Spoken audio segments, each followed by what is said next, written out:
толенома барои имрӯз санаи 12 октябри соли 2020. ҳамал шумо зиндагии худро беорзуву омолҳои ошиқона тасаввур намекунед, вале имрӯз бояд ҳақиқатбин бошед. шиносоии нав ва ишқбозиро дар маконе ки кор мекунед тавсия намедиҳем.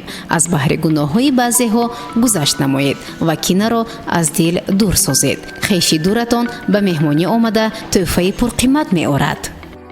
сабр дар ин рӯз зери таъсири нафаре мемонед ки сабабгори ба фиребу найранг печиданатон мегардад. фаромӯш насозед ки камтарин ғалат дар масъалаҳои молиявӣ боиси муфлис гаштанатон мегардад. барои аз бемориҳои музмин раҳоӣ ёфтан либосро мувофиқи вазъи ҳаво ба бар намоед, на бо хоҳиши худ. ҷавзо муносибататон бо наздикон ё яке аз ҳамкорон вайрон гашта барои ба худ омаданатон сабру таҳаммули зиёд лозим мешавад.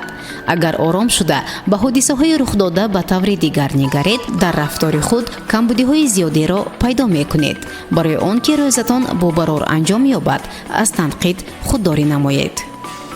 саратон дар ин рӯз ба шитобкорӣ роҳ додану ба касе чизеро исбот кардан намехоҳед.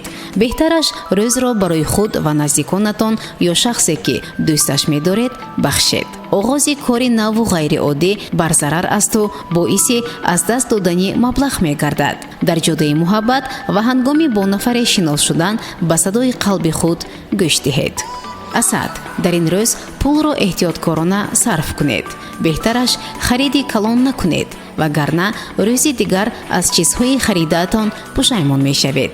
дар робита бо атрофиён гузашт карданро омӯзед. вақти бештари худро дар ҳавои кушод гузаронед, барои он ки ба зудӣ шамол кашида табатон баланд нашавад, саломатиро мустаҳкам созед. сунбула агар дар ин рӯз худро аз ҳамкорон яксару гардан боло гиред, муносибатҳоятонро вайрон мекунед. мақоми пештараатонро аз даст додан нахоҳед, манманӣ накунед. имрӯз ба нафаре ниёз доред ки дар чунин лаҳзаҳои душвор шуморо дастгирӣ намояд. агар ғамгин бошед, ҳатто аз дидори дӯстдоштаатон шод намегардед.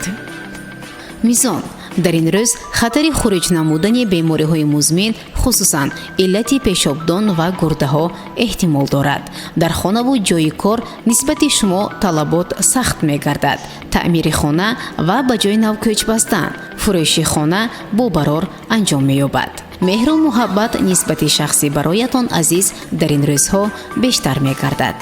ақраб пешниҳодҳои дар ин рӯз пайдо шуда ба вазъи молиявиятон таъсири зиёд мерасонанд. рӯзи бобарор аст. ба нафароне ки аз шумо кӯмак мепурсанд ба қадри имкон дасти мадад дароз кунед. рӯҳафтодагӣ ба саломатиятон бетаъсир намемонад. чеҳраатонро кушода гиред. мурғи бахтатон наздик аст. қавс агар нияти ба мағоза рафтанро дошта бошед, хариди калон мекунеду ҷайбатон холӣ мемонад. аз пайи ба даст овардани пул давиданро низ тавсия намедиҳем. беҳтараш бо ибодат машғул шавед. кори вазнини ҷисмонӣ ба саломатиятон беасар намемонад. дӯстдоштаатон дар фикри шод сохтани шумо аст. ҷаддӣ дар ин рӯз барои харид ба бозор рафтанро тавсия намедиҳем, ҳатто агар вазъи молиявиятон хуб бошад ҳам.